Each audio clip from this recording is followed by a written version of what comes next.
Make sure you are connected to your GL router's network.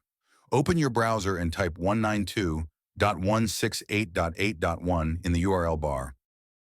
Enter your password or default password, Good Life, and click Login.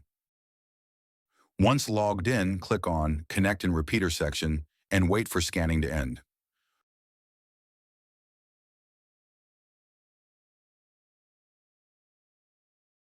Once you have scanned networks, choose the available network at your place and connect to it.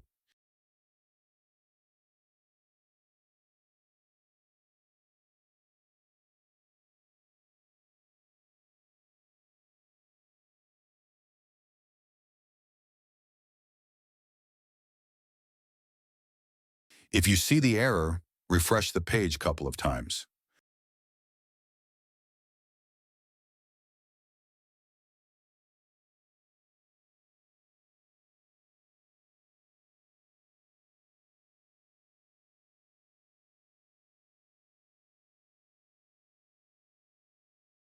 Once the dot next to the VPN turns green, that indicates that your VPN is working.